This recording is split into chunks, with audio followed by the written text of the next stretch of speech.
What's up, game players? This week on the Analog Circle podcast, we'll be discussing some DMC news, some Evil Within news. Evil Within actually gets an update. More news has come out about Sea of Thieves, and Microsoft is offering game players a way to earn money on Xbox Live. All of this and more are coming up on this week's episode. What's going on, game players? This is episode number 79 of the Analog Circle podcast. I want to truly thank each and every one of you for coming in to spend a little bit of time with me to go over this gaming news culture that we all love so much. So without further ado, guys, if you would like to interact with the show, you can definitely do that by actually emailing the show at the Analog Circle Podcast at gmail.com. And if you want to listen to some previously recorded episodes of the podcast, you can do that by going over to Stitcher, Google Play, SoundCloud, and Audio Mac. So without further ado, guys, I want to get into my favorite part of the podcast. And you guys that have been listening, you definitely know that is the feedback section. So let's go ahead and get into it. And as always, Mr. Cody Clark, once again, keeping this section of the podcast alive and well. So without further ado, let's get into his email. Now, the title of his email is Passes Mo Passes. I like the reference, brother. Let's get into it. He says, "Hey, K, I hope you have had some free time to check out Monster Hunter, or at least been able to enjoy some free time. March is when it starts to get busy for me at work, so I'll be up to my nose in spell check, colorless, and other things when Sea of Thieves comes out next month. After talking with Goose," shout out to that brother, "after talking with the Goose and seeing the Game Enthuse crew talk about the Game Pass, I think that it is what I am going to try next month, just to see what I think. And yeah, if I can play Sea of Thieves for a bit, cool. I do hope Xbox adds some other fun first-party stuff to it to ramp up the value. And you know, if you're paying $9.99 a month for the Game Pass, they should really just treat you like you have Xbox Live Gold while the pass is active. Do you want 60 a year or 120 a year? I feel a little tweaking that they want both, and then they throw in microtransactions to games looking at you, Forza, as well. That is a whole different set of beans. Anyway, have a great weekend. I hope you get some good gaming time." Mr. Cody Clark, as I say to you, brother, I want to thank you for this email, and you actually bring up a very, very interesting point. Now, the thing about the Game Pass that I think is very interesting, Cody, and I really like this email, is the fact that they're going to be releasing their games day and date with the service. So as soon as Sea of Thieves comes out, just like you know, Cody, it'll be in there day and date. When Crackdown 3 comes out, it's going to be in Game Pass day and date. When what's the next game they have coming out? The zombie game. It's escaping my mind right now, but when that actually releases, it's going to be day and date. So I think that the value that Microsoft is trying to bring to the service is actually putting their first party games into the Game Pass at the same time that they're released. So when Halo 6 comes out, that's going to be in there. They already confirmed that. And when the next Gears of War comes out, that's going to be in there. And I was thinking of State of Decay. That's the zombie game. That's going to be in there as well. So I think that is what they're banking on for the consumers to actually be the draw to the service. But you are absolutely right, though, Cody. They definitely need to make sure that they have the content in there to sustain the player base. So I definitely agree with that. Hopefully in the near future, they'll be able to get more third-party support in there, more studios and actually some indie games in there as exclusives, just something to keep the players in that ecosystem. And I thought that you really brought up a great point when you were talking about having them actually give you Xbox Live Gold for free while you're under that service, because you are right. You are literally paying double the price for that service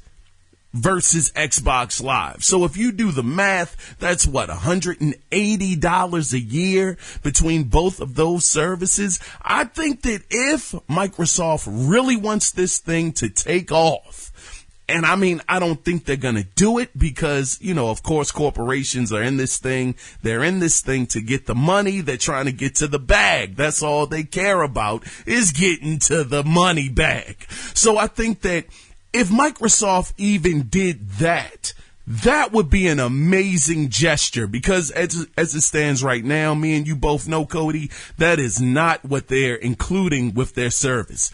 Xbox Live is a separate entity versus the Game Pass. But I do believe that would be some really goodwill. I give them a lot of credit, a lot of props for actually releasing their games day and date. That says to me that they are committed to the service being as great as it can possibly be. So I have to give them a lot of credit for that. But if they were to do what you're talking about, Cody, that would be a nice cherry, a nice fat cherry on top, because you're actually getting two things, not for the price of one, but you're getting two things for basically the same price. I don't think I said that right, but basically you're getting a little bit more value for your money. You're getting free games and you're getting Xbox Live Gold as well. So anyway, I'm rambling at this point,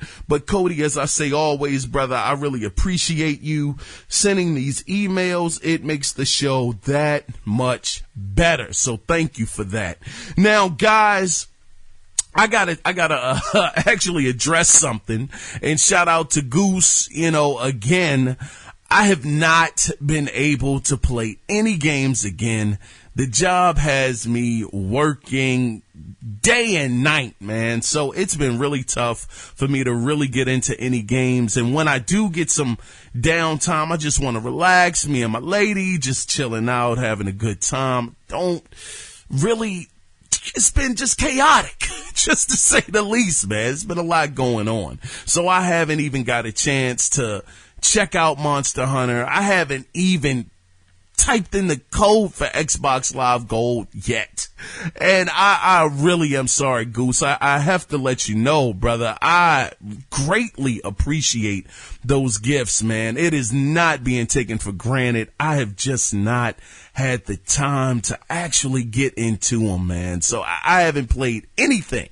I planned on getting Shadow of the Colossus. That fell through. I had planned on actually getting into Monster Hunter. That fell through. So I'm just trying to get my life back on track, to be honest with y'all. But I'm rambling, man. I want to just go ahead.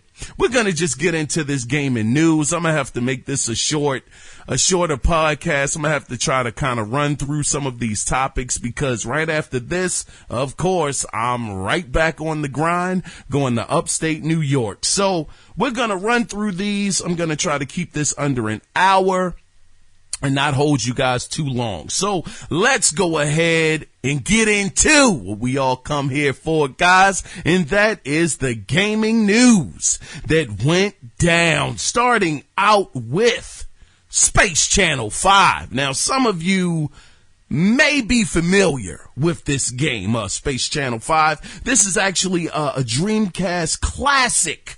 This game was amazing. And the thing is, this Dreamcast classic is making a comeback in the virtual reality space. Now, it's actually coming out this year. It's set to debut in Japanese arcades this spring ahead of a formal launch for HTC Vive. Now, if you're not familiar with the story, you play the role of a newbie reporter who must dance alongside protagonist Ulala to save the world from mysterious dancing aliens. Listen, man, if this is in VR, HTC, more than likely, I have to tell you, I believe this might make it to the PlayStation VR. PlayStation VR has been very successful.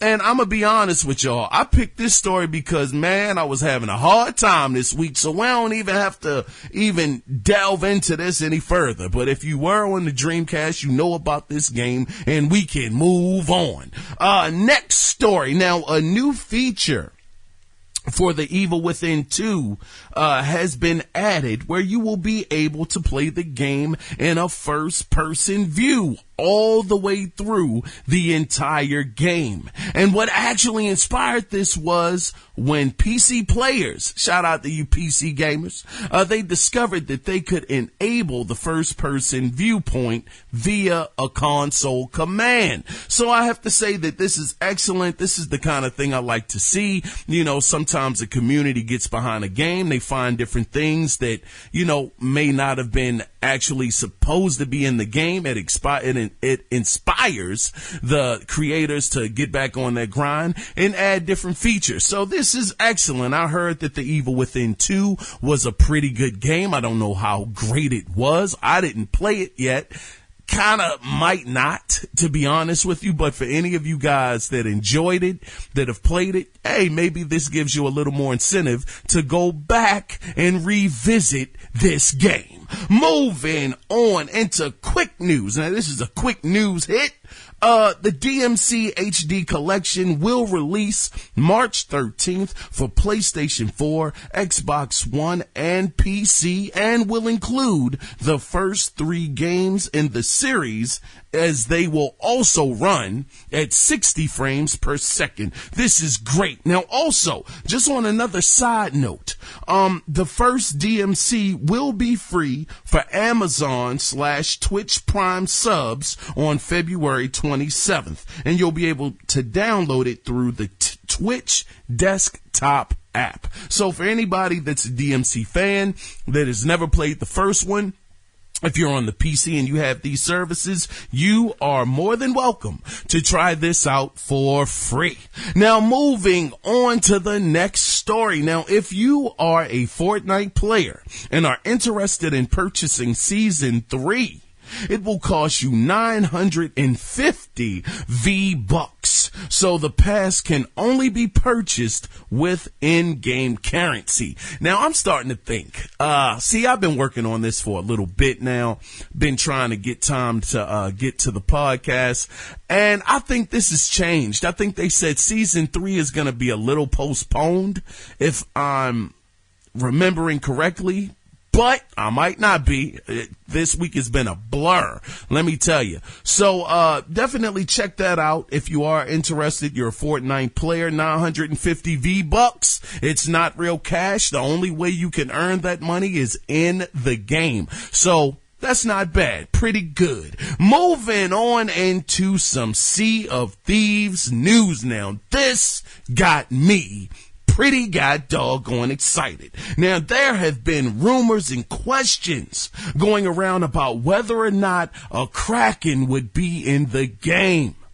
Well, it has been confirmed by still images and by design director Mike Chapman that the Kraken will be in the game. Now, the Kraken will develop strategies. This is gonna be amazing. It's going to develop strategies for defeating players and will use all 8 tentacles in battle, meaning it will strike from different angles.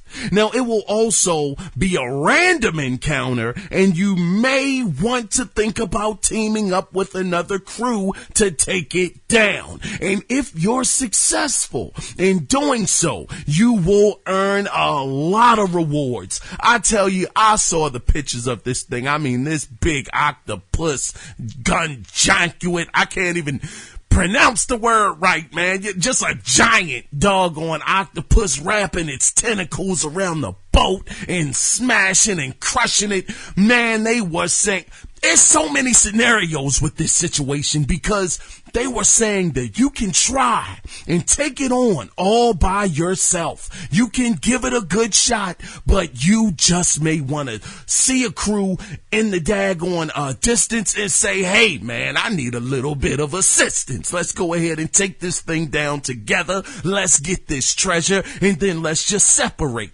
But this could come with some ramifications. The situation could be this.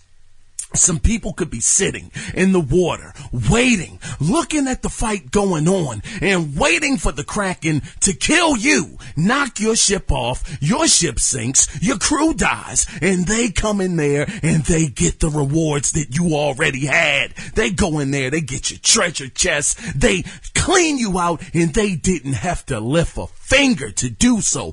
Or another situation that could happen is they're fighting the Kraken. The Kraken is there. You say, you know what? We're going to go over there. We're going to help them. We're going to do what we got to do. We'll beat the Kraken together. Everything is going to be good. But somebody could actually say, you know what? Nah, we're being greedy. We're taking the whole haul. They kill the other crew. They die and they get everything. I mean, this leads to a lot of different scenarios, and I am very excited. Being a person that had absolutely no desire to play Sea of Thieves. I mean, absolutely zero. None. But looking at the gameplay of this game, it has really sparked my interest. And having it be on Xbox Game Pass, that's even more of a reason. So I am gonna have to get this game, and I have to eat my words. I gotta eat them. Yum yum yum yum yum yum yum yum yum. It's bacon. I gotta eat my words on this one, brother. But I was so excited to see this. This is just gonna be awesome. Just looking at the fight and how long it's going to take. One of the developers, actually, if you guys want to get more insight into this, go over to IGN, go to the Gamers Unlocked podcast. The director, the game director was on there actually talking about this stuff. So go over there, check it out. I think you guys will really get a lot of information that you're looking for and enjoy it. Now, moving on to the next story. Man, Sea of Thieves is going to be great. But moving on, in some more Xbox news. Now, this actually started, and I'm a little late on this upswing, I'm be honest with you. This actually started February 1st and will actually end on March 15th. But within that time frame, you can earn a maximum of $100 for inviting friends to either Xbox Live or Game Pass. And when you do that, your friend will get the first month for half off the original price. Now, this offer is only available in North America and the UK. Now, when I say $100, of course, they're not going to pay you in cash. They're going to give you Xbox credit, which means that, hey, if you can do this, this is what, 5 days before Sea of Thieves is going to come out. If you can invite enough friends, you could literally get the game for free. So I think that, like I said, Microsoft, I really believe they're really trying to push this Game Pass. All they have to do is make sure that the content is there, because without the content, people will leave and they will drop you fast like a hot potato. Now, moving on into some more quick news. No need to really go and dive all into this one, but I thought this was kind of cool. Mattel is actually launching a collector's Tomb Raider Barbie doll. Now, the pre-sale begins actually today on Barbie.com, and they're going to sell it for $29.99. Came with a pickaxe and everything. Collector's edition. Any of you people out there that are into figures, go ahead and pick this up. It looks pretty great. Moving on to the next story. Now, if you're a person that has ever wanted to, and this is me for sure, that has ever wanted to bring an actual arcade machine home, but don't have the money to do so, then you may want to consider Tastemaker's Arcade 1-Up cabinet that will feature classic games on each cabinet. For example, they have a Centipede cabinet that's going to feature, of course, Breakout, Millipede,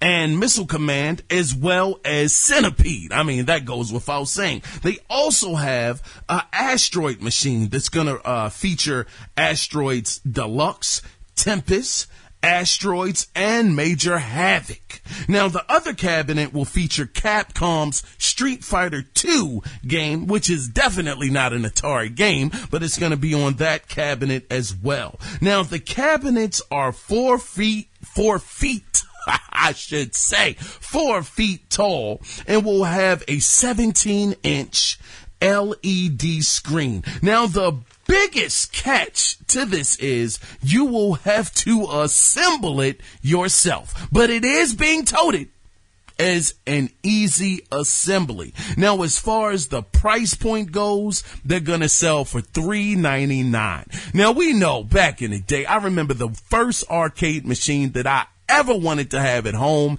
It wasn't Pac-Man. It wasn't Donkey Kong. It wasn't Asteroids. It was none of those. It wasn't Centipede. I wanted Dragon's Lair. That was the arcade game I wanted. And I remember looking in a Amiga magazine. It was some Amiga magazine my buddy had, and I saw Dragon's Lair in there, and they were talking about it was on the Amiga.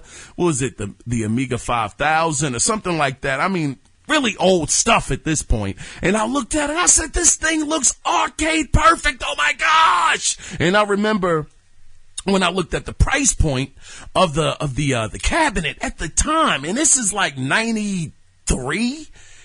And man, this ain't even 93. This might have been like 91, 92. It was like $3,500. I said, no, my parents aren't going to be able to get that money. That's just not going to happen. So for many years now, arcade machines have been very expensive. They've come down quite a bit. You can still get them, an actual arcade machine.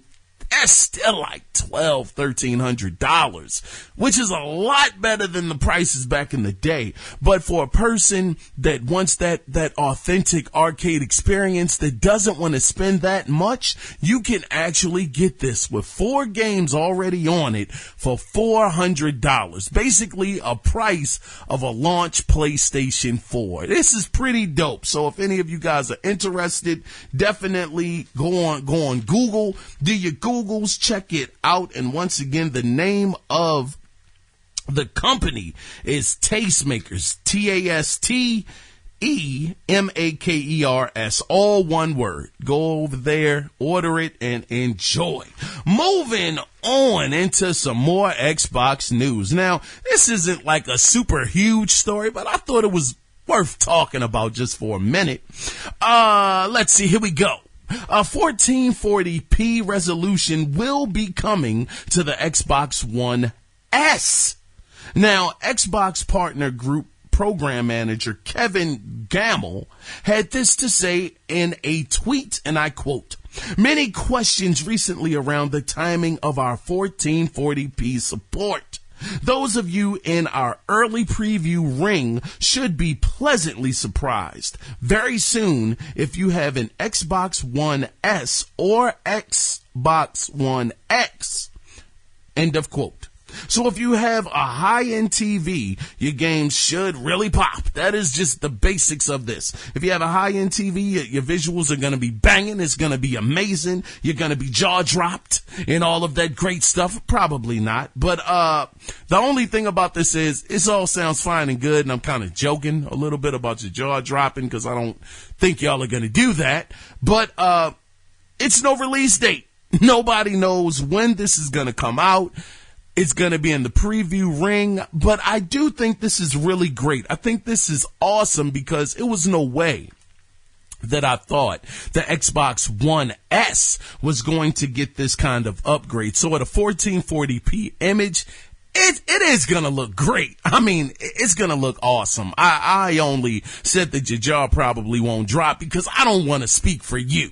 But for me, it doesn't take much for my jaw to drop, God dog it. Okay. So, when I do get the X, I'm still up here contemplating the way things are going with me gaming, man. Good gosh, it's been real tough. And I've been wanting to get the X, but it just hasn't been feasible at this moment. But anyway, I'm rambling.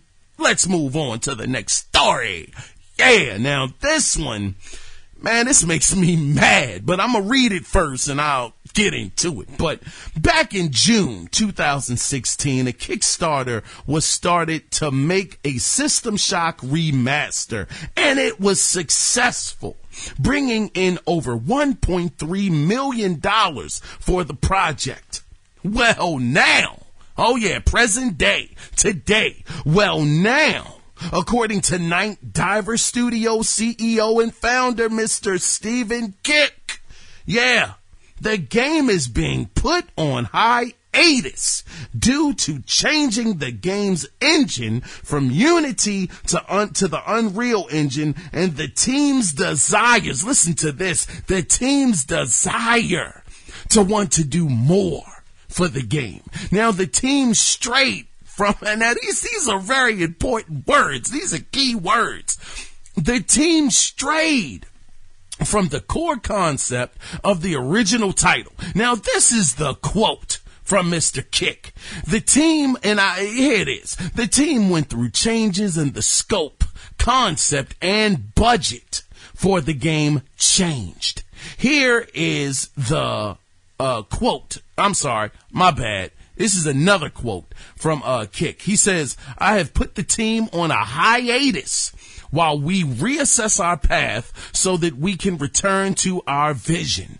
Please accept my personal assurance that we will be back and stronger than ever. System Shock is going to be completed and all of our promises fulfilled." End of god doggone quote. Now, actually, here's another quote. What the heck am I doing here? Y'all, I had to apologize to y'all because this is going to be kind of hard to follow, but I got you though. From Kicks, as the budget grew, we began a long series of conversations with potential publishing partners. Man, I know I wrote this when I was half asleep, so let me go ahead and try to break this down a little bit. Basically, here we go, man. Another Kickstarter. You guys might remember, man, it's been about 2 years ago, maybe a year and a half. I'd asked you guys, is Kickstarter even good for the industry right now? Because here it is. This guy got over $1 million, $1.3 million to do this game. And all of a sudden, since they saw the money coming in, they went from the Unity engine, which is a cheaper engine. It's a bit, I'm not going to say cheaper. It's just more affordable, and a more affordable engine. He wants to go to Unreal. Okay, it's like a person saying, "Hey, I'm gonna give you a Honda," and they say, "You know what? Nah, forget that Honda, man, or forget that Camry. You know what? I want that Lexus over there, right there on the right hand side." It's like, well, wait a minute. That wasn't part of the plan. Yeah, I know, but we got the money to do that now. See, this is my problem with Kickstarter. The thing is, these people that were kind enough, that were gracious enough, that believed in this project, to my knowledge, once you give the money to Kickstarter, it's a really good possibility that you can't get your money back, even if that project never comes to light. Now, somebody correct me if I'm wrong. I'm here. Please correct me. But I really think that these people take people's hard-earned money, their goals start getting bigger, their eyes start getting, a whole lot bigger, and they start wanting to reach for stuff that wasn't ever in the budget in the first place. This is how gaming studios go out of business. Now, I understand. You guys may say, but Keon, he was trying to do a better service to the gamers. My counter to that would be, well, what is he doing now? He actually put the team on hiatus because their eyes got too big for their budget.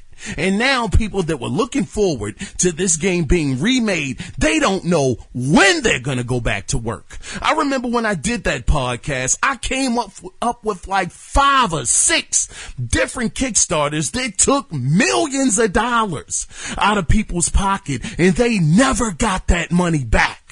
I think that it needs to be better parameters for people that actually go on the line and put their hard-earned money up for these projects. If you don't meet a certain deadline or a certain window, then you should be able to get your money back. And I understand that 1.3 million is a absolute small, tiny little dot of a drop in the bucket. But at this point, it's not about that. It's about you actually going through with your word to the people that actually backed you with this. So it's no telling. All he's saying is what people want to hear. We're going to be back. We're going to be just as great as ever. It's like that coach that lost all season, and he says, you know what, next year we're going to really do it. We're going to do it up, buddy. We're going to get all of the best receivers. We're going to get the best quarterback. We're going to do all of these amazing things when we get back. But for right now, you got to sit back and take this L. Nobody wants to hear that, man. I want to know where the heck my money is going to right now. If I gave you my daggone money, give me an update. Of course, I'm not in the program. I'm sure maybe he covered that already. But I think Kickstarter should just be done away with. I really do. I do. Or you get better parameters in there where people can get their money back with no hassles, no trouble. Just get your daggone money back. Anyway, I want to know what you think, man. Shoot. Hey, we can always revisit some old stuff if we want. Hey, is this good? Is Kickstarter good for the industry? I want to know. Shoot. Anyway, let's move on, man. We're almost done. Let's get into some Remedy news. Now, I love Remedy.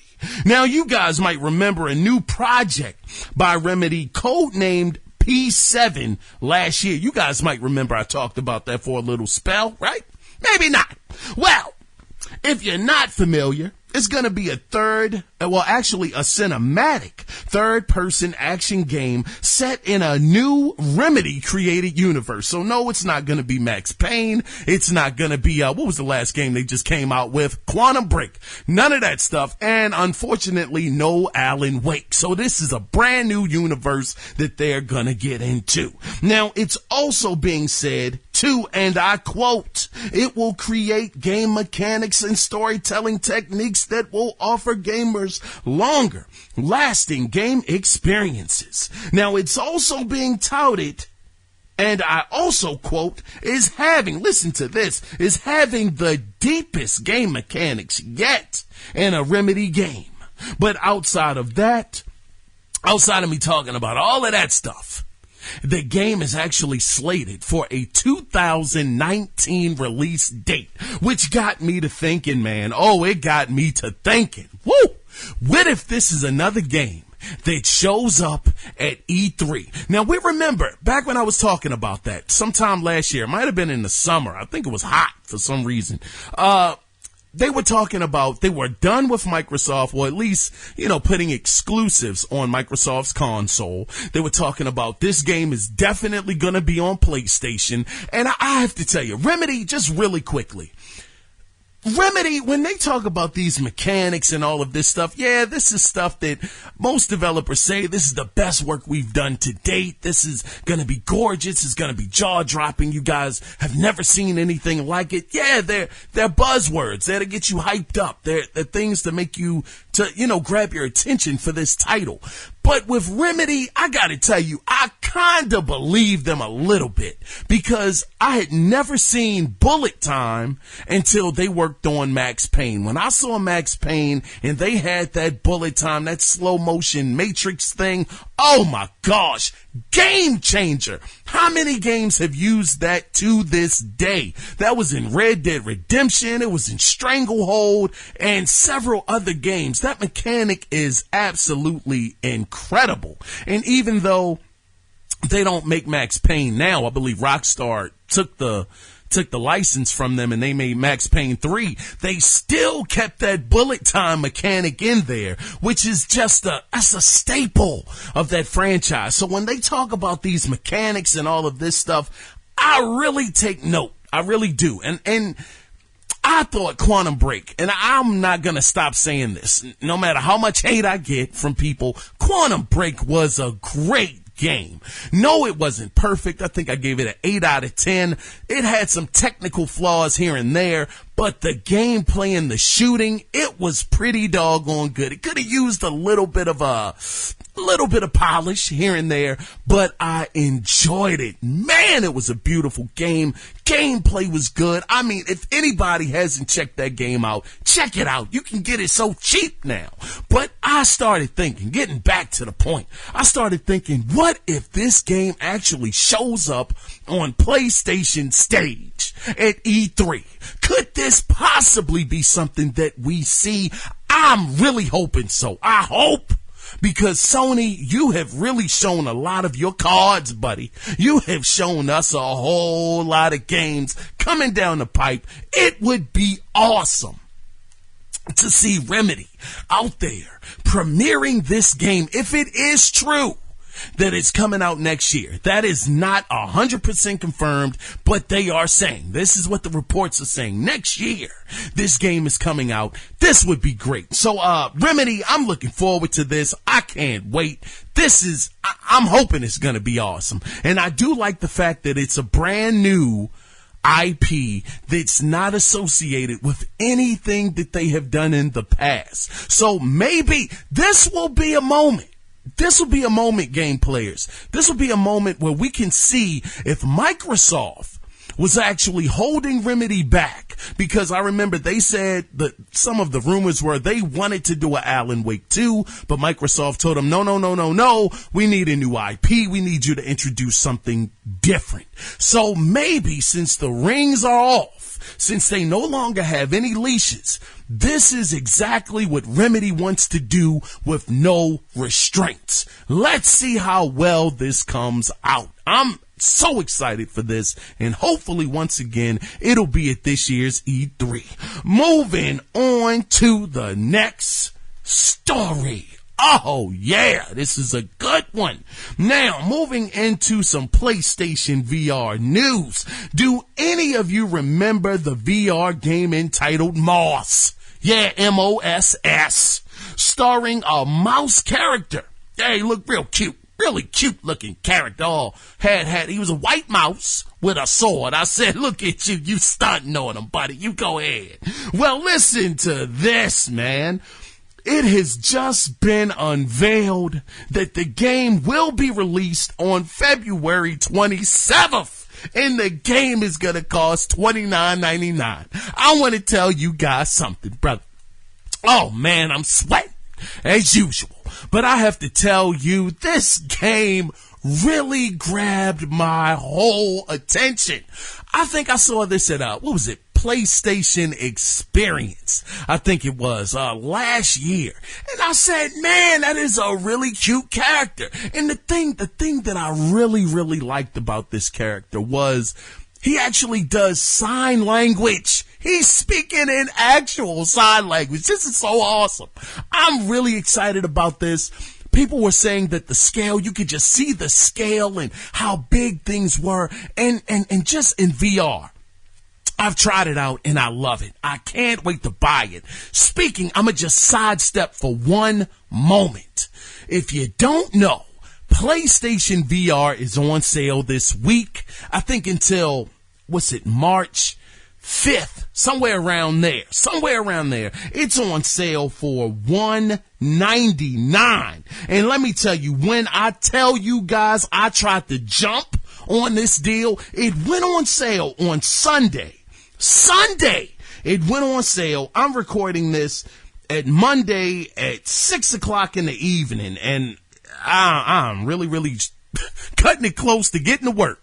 But I had went out there, and they were sold the heck out everywhere. Best Buy didn't have it. Target didn't have it. Walmart didn't have it. It's going to be on sale until the 5th of March. And I'm telling you, this is amazing. $199.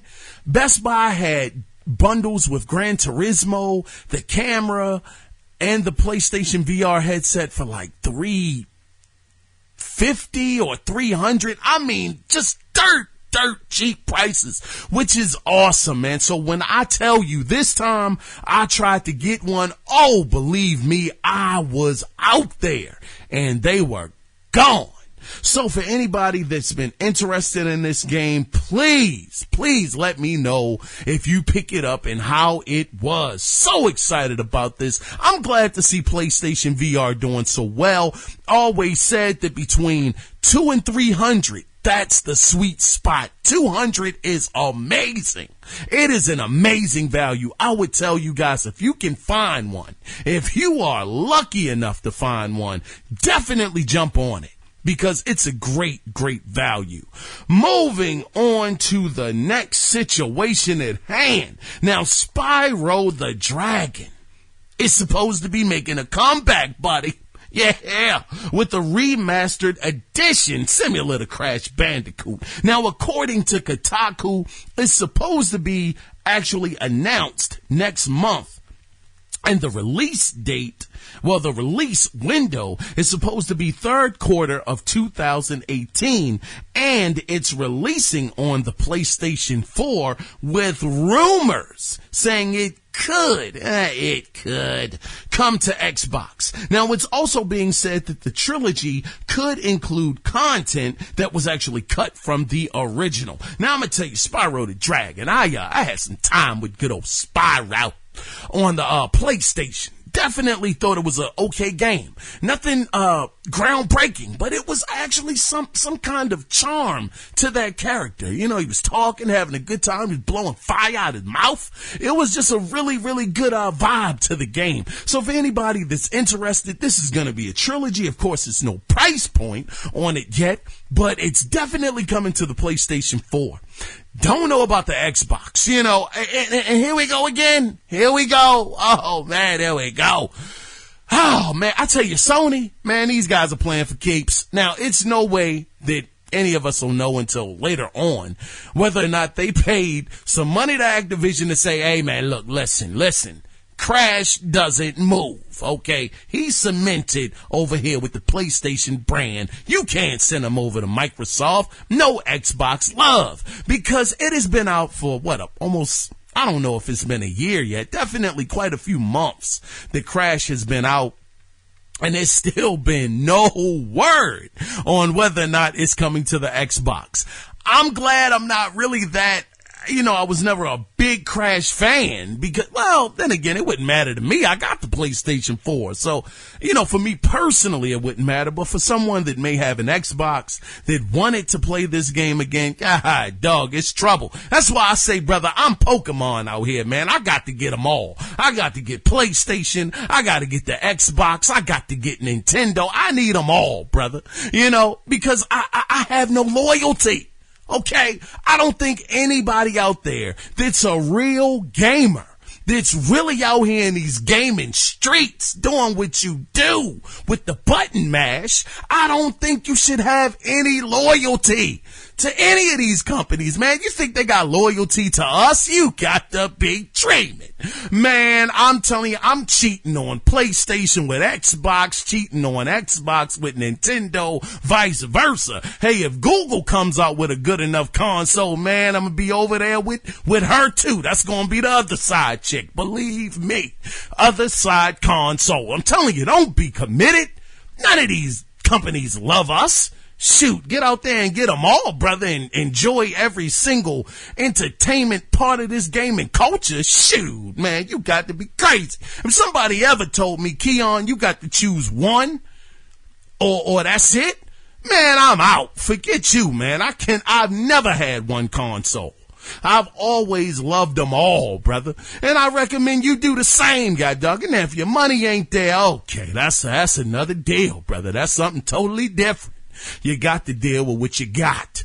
But if you are a person that actually has the means to be able to get all of them, why wouldn't you? Don't cheat yourself. Treat yourself, man. Stop playing.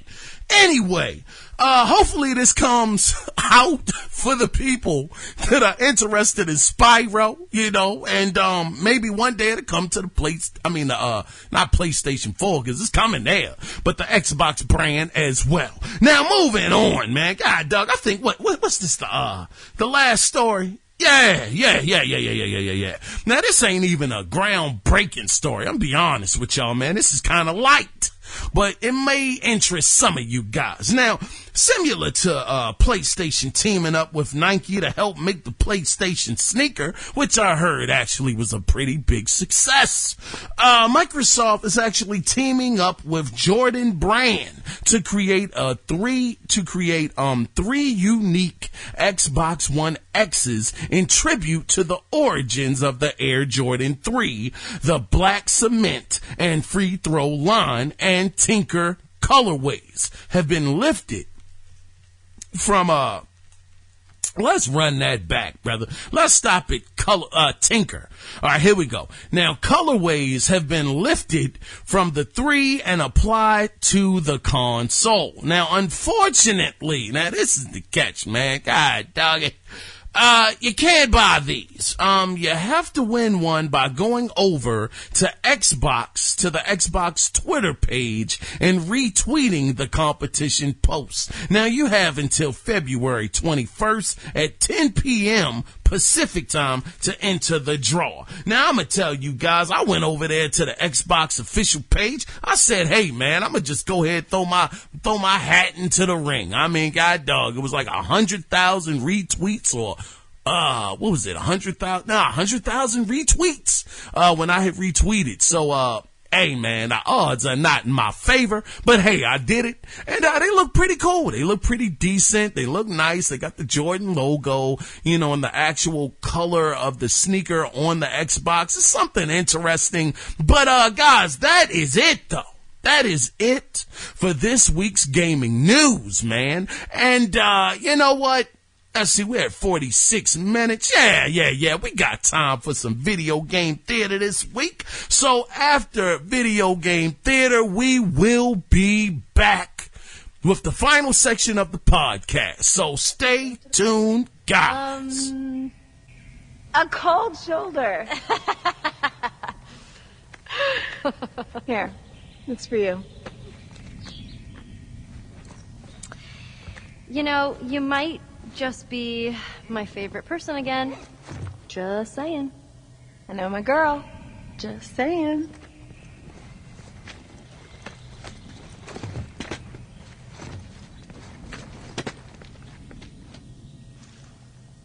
All right, you ready?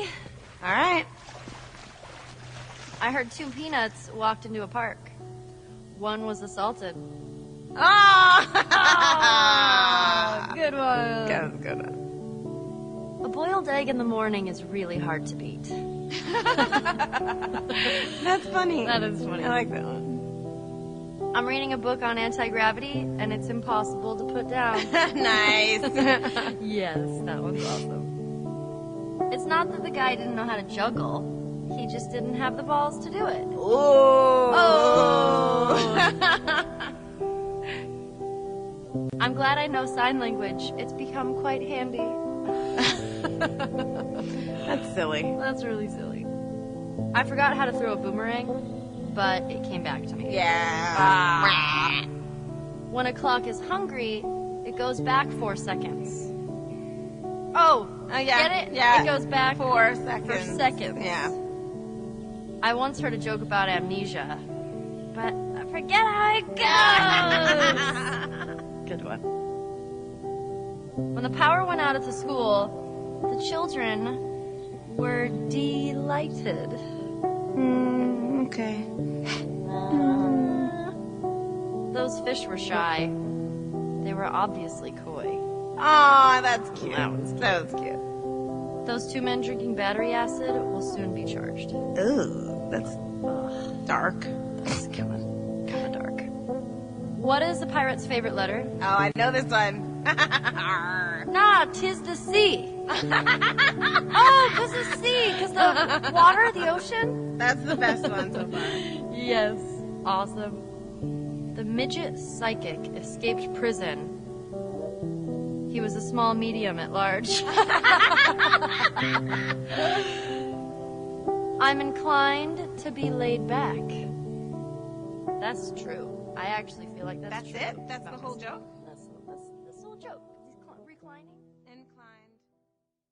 And welcome back, game players. Welcome back. We are definitely in the final section of the podcast, but before I get into this week's question, I have to let you guys know this just flew past my radar during, video game theater.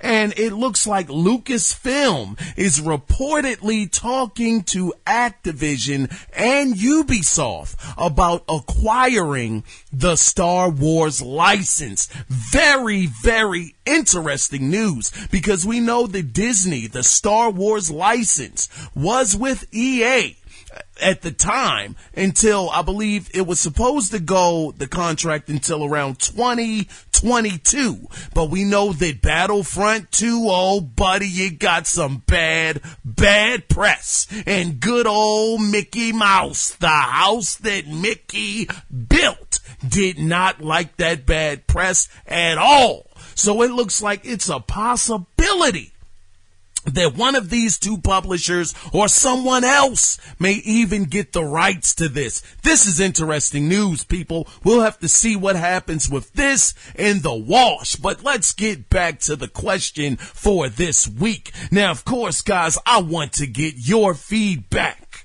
Now, is the open world genre becoming stale? Because I must say, I enjoy a story-based game. Now, of course, these open-world games, they are very story-based, but they have a lot of side missions, a lot of content. Not a bad thing at all. I think it's great. They're giving you a lot of bang for your buck. But it seems like every single game that comes out has an open-world element to it. I thoroughly enjoyed Wolfenstein 2. It was a very linear experience. I had a lot of fun with it. I enjoyed DMC Definitive Edition. I enjoyed Quantum Break, which was very, very linear. It was a story-based game. That was it. Open world games are great. They're a lot of fun, a lot of activities to do in those worlds. But I find myself, and maybe this is a me problem, okay? I'm getting older. I don't have the time to really just get into the meat and potatoes of a game as I used to. So this could be a actual age problem on my part. But having a game that's open world, you can do this and that, so many different activities to do at once. I kind of find it not really overbearing, because you can always stick with the story, but I find that the genre seems to be being overly used, in my opinion. And I don't think that all games necessarily need that kind of element. The Tomb Raider games, the reboots, I loved that they were streamlined, and they kind of tried to make them somewhat semi-open world by being able to go to the tombs and, finding different treasures and side quests and things of that sort. That's fine. That's okay. But it wasn't like a huge emphasis on a ginormous world to travel through. But I just wanted to get you guys' opinions on that, and I want you guys to know this. I'm saying this right now so you guys don't get it misconstrued. Oh, I will be there day one when doggone Red Dead Redemption 2 comes out. Oh, you better believe it, buddy. Better believe it. But that's the thing. Rockstar are the kings of this.